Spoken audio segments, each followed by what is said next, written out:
So in today's video, I'm going to explain to you how you as a volleyball player can actually jump higher from working out less. And no, this is not clickbait. This is just strategy that we can use within your workout program to make sure you're actually getting the most out of all of the work you're putting in. And really quick, my name is Greg. I go by the volleyball strength coach, and I train volleyball players all the way up from 12 years old up to the professional level for beach volleyball and indoor volleyball. And I train clients online and in person. I've been playing volleyball for over 20 years, even playing at the Division I level. And I have been a strength conditioning coach for over a decade now.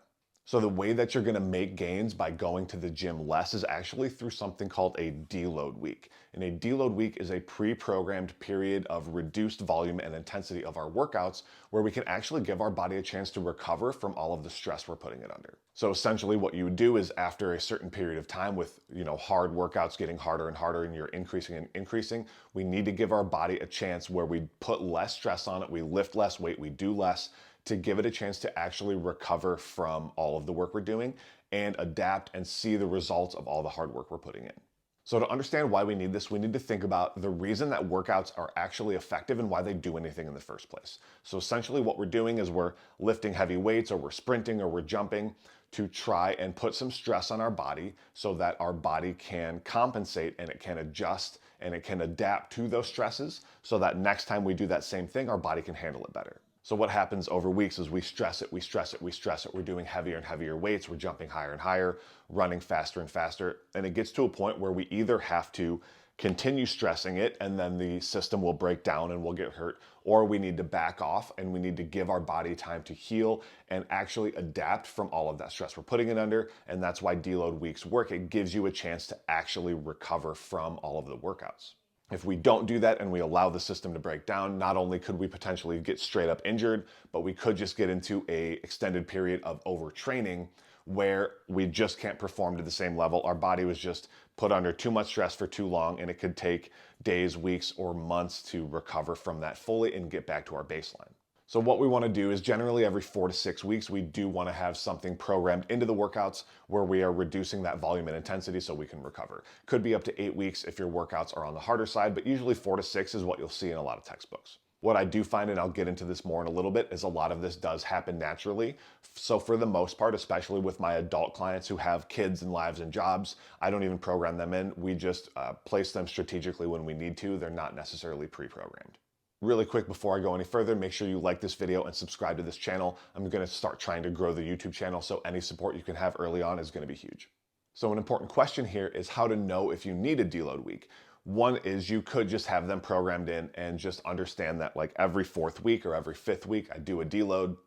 And that way I know that it's in there and I can push myself for those 3 or 4 or 5 weeks because I have a rest coming up. Otherwise, there's some signs and symptoms that you can look for that tell you that it's time to back off. So those would be things like your lifts are going down in the gym because you should be tracking them. Your sleep is getting worse. You're having a hard time sleeping at night.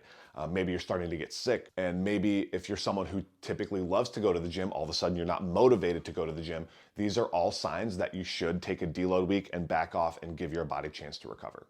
So how do we actually do this? Like, how are you supposed to run a deload week? What should be different? And I'm going to run through a couple ways to do that. What I typically do, there's usually 2 different ways I go.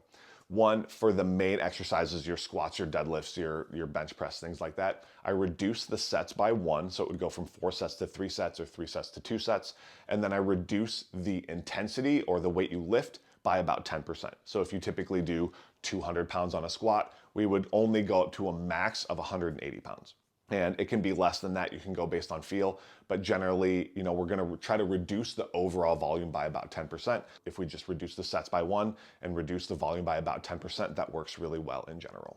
There's also times where I just do something completely different. So I run a 4 inches in 4 weeks vertical jump challenge, and the 5th week is a deload week where we just kind of go to a different program. It's more mobility based stuff. It's more body weight stuff. We do some things that we don't do within the 4 weeks of really hard work through the program to just give our body a different look in a really kind of low key but beneficial environment where we're addressing things like knee pain, we're addressing things like mobility, where it's a good sort of relaxing recovery week where we can do a 5th testing week and see super good results on that day.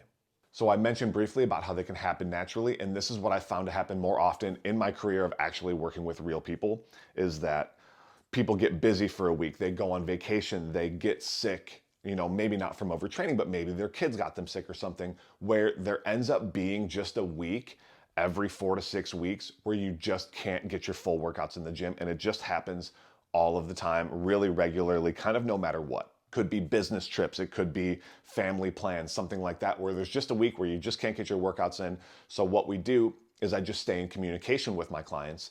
How are you feeling? How's your motivation? All these things. What's your schedule look like? And then we can just strategically place the deload weeks where we need to instead of having them pre-programmed.